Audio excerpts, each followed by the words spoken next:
बिस्मिल्लाहिर्रहमानिर्रहीम। अस्सलाम वालेकुम। उम्मीद है आप तमाम देखने वाले सुनने वाले खैरियत से होंगे। टेक्नोलॉजी किस तरह से हमारी ज़िंदगियों में रच बस गई है और किस तरह से टेक्नोलॉजी के मुज़र असरात हमें तबाही की तरफ लेके जा रहे हैं। देखिए जी, हमारा दीन बहुत खूबसूरत दीन है और हमारे दीन ने हमें एक बहुत प्यारा कॉन्सेप्ट दिया है जिसका नाम है मियाना रवि। जब भी हम किसी भी चीज़ में मियाना रवि रखते हैं, उसको एक हम ऑप्टिमिस्टिक अप्रोच के साथ देखते हैं, उस पे अमल करते हैं, तो हमारी ज़िंदगी में ऐसे हो ही नहीं सकता कि वो चीज़ कोई पॉज़िटिविटी ना लेकर आए और कोई अच्छा आउटकम ना लेकर आए। अभी जैसे हम टेक्नोलॉजी की बात कर रहे थे, तो जैसे हमने टेक्नोलॉजी के मुज़र असरात की बात की, तो उसी तरह से टेक्नोलॉजी के बहुत सारे फ़वाइद भी हैं। अगर हम उन फ़वाइद पे अमल करेंगे, अगर हम टेक्नोलॉजी को उसके फ़वाइद के साथ अपनाएँगे, बयाना रवि के साथ इस्तेमाल करेंगे, तो यही टेक्नोलॉजी हमारे लिए बर्बादी के बजाय भलाई का सबब बन जाएगी। अच्छा, अब बात आ जाती है यूज़ के बारे में। कोई भी चीज़ अच्छी या बुरी नहीं होती। याद रखें, दुनिया जो है बैलेंस में चल रही है। अच्छाई, बुराई ये दोनों एक-दूसरे के बैलेंस में है। अगर बुराई ना होती तो अच्छाई होती, तो हमें पता ही ना चलता कि अच्छाई है, हम उसे डिफरेंशिएट ही ना कर सकते। और अगर बुराई ही बुराई होती, अच्छाई का तसव्वुर ना होता, तो फिर हम डिफरेंशिएट ही ना कर सकते कि ये जो चीज़ हो रही है ये बुराई है और इसके कोई बरअक्स अच्छाई भी।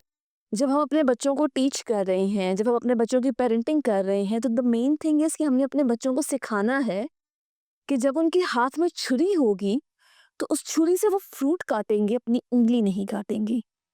बिल्कुल उसी तरह से टेक्नोलॉजी भी हमारी ज़िंदगियों में है। टेक्नोलॉजी उस छुरी की मानंद है कि जिससे हमने उस फ्रूट को कट करना है, ज़िंदगी को आसान बनाना है, ज़िंदगी में आगे बढ़ना है। हमने प्रॉस्पेरिटी की तरफ जाना है, हमने कामयाबी की तरफ जाना है, ना कि अपना ही हाथ, अपनी ही नब्ज़ काट के हमने एंड की तरफ जाना है। तो इसीलिए हमें अब वो वक़्त आ गया है कि अपने बिहेवियर से सिखाना है, बताना है बच्चों को। आप मुझे बताइए, क्या आजकल के ज़माने में इस मोबाइल फ़ोन से दूरी पॉसिबल है? हमारी तो सारी की सारी पढ़ाइयाँ ही फ़ोन पे आ गई हैं। स्कूल के क्लास के व्हाट्सएप ग्रुप्स बने हुए हैं, उसमें होमवर्क्स आ रहे हैं, उसमें हम टीचर से गपशप लगा रहे हैं, टीचर से हम पूछ रहे हैं, कहाँ पे हमारा बच्चा लाइक कर रहा है, प्रॉब्लम कहाँ पे है, टीचर डेली रिपोर्ट भेज रहा है। फिर देखें, यही फ़ोन है जिस पे हम इंटरनेट चला रहे हैं, हम पढ़ाई के लिए चीज़ें इकट्ठी कर रहे हैं, मटीरियल गैदर कर रहे हैं।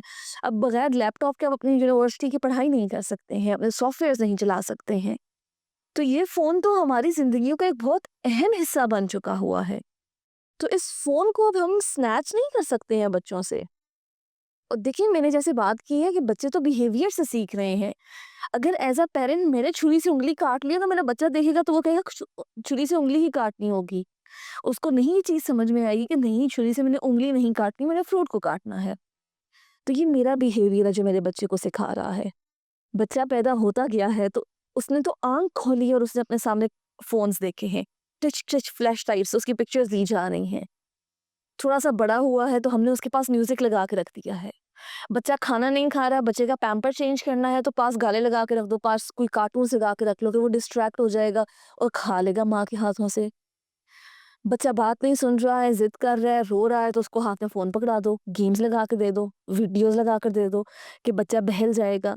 तो ये तो मेरा और आपका कसूर है कि हमने अपने बच्चों की ज़िंदगी में फ़ोन को बचपन से ही इस तरह से एक नेगेटिव वे से इनकलकेट कर दिया है।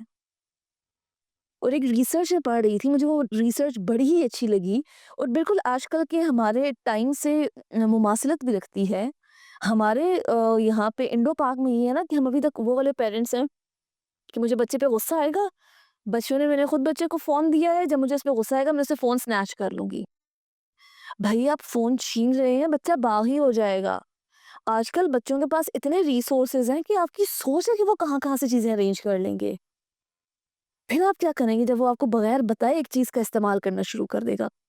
फिर तो आपका कोई कंट्रोल भी नहीं रहेगा, फिर तो आपकी कोई सुपरविज़न भी नहीं रहेगी। और जितना आप बच्चे से छीनेंगे ना, उसके अंदर उतनी अर्ज पैदा होगी उस चीज़ को हासिल करने की कि नहीं, अब मेरे माँ-बाप ने छीना है, क्यूरोसिटी एलिमेंट है हमारी ख़मीर में शामिल है, तो बच्चा उस क्यूरोसिटी में क्या-क्या कर लेगा। तो मुझे ये रिसर्च बहुत पसंद आई और मैं चाह रही थी कि मैं अपने व्यूअर्स के साथ इस रिसर्च को शेयर करूँ कि आप अपने बच्चे से सेल फ़ोन मत स्नैच करें, बल्कि आप उनका चार्जर लिमिट कर दें, चार्जिंग टाइम लिमिट कर दें। آج میں نے اپنے بیٹے کو اگر فون دیا ہے 100% چارجنگ کے ساتھ تو میں اس کو بتا دوں کہ بھائی 2 دن تم نے یہ 100% بیٹری چلانی ہے. اب 2 دن کے بعد صحیح اسی ٹائم پہ تمہیں چارجر ملے گا 1 گھنٹے کے لیے اور تم فون چارج کر سکتے ہو.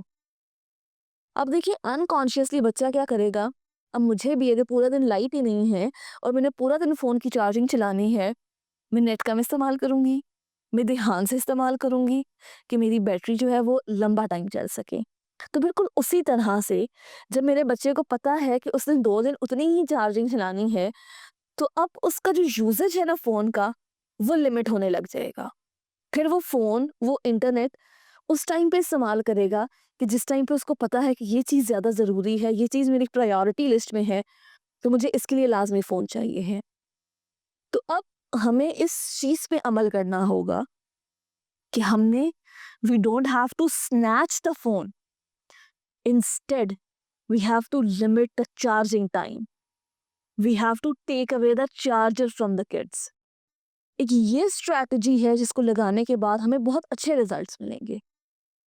اور میری آپ تمام دیکھنے والوں سے گزارش ہے کہ آپ اس اسٹریٹجی کو ایک دفعہ اپنے گھروں میں اپنے بچوں کے ساتھ یوز کر کے دیکھیں. آپ دیکھ رہے ہیں آپ کو خود کتنے اچھے کتنے بینیفیشل ریزلٹس ملیں گے.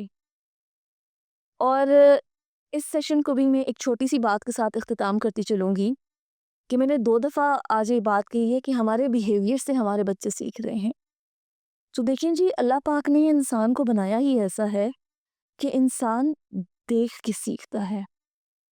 مجھے اگر میرے بڑوں نے کہا ہے تم نے جھوٹ نہیں بولنا اور وہ جھوٹ بول رہے ہیں تو میرے دماغ نے وہ نہیں پروسیس نہیں کیا کہ جھوٹ نہیں بولنا، بلکہ میرے دماغ نے وہ امیجز اٹھائی ہیں، وہ ساؤنڈز اٹھائے ہیں جو اس نے اپنی انوائرمنٹ میں دیکھا ہے کہ ہر کوئی جھوٹ بول کے اپنے کام نکال رہا ہے اور اپنے لیے ایز پیدا کر رہا ہے. تو ڈیفینیٹلی میں بھی جھوٹ بولنے لگ جاؤں گی. تو پیرنٹنگ پہ ہمیں اس وقت بہت زیادہ فوکس کرنے کی ضرورت ہے.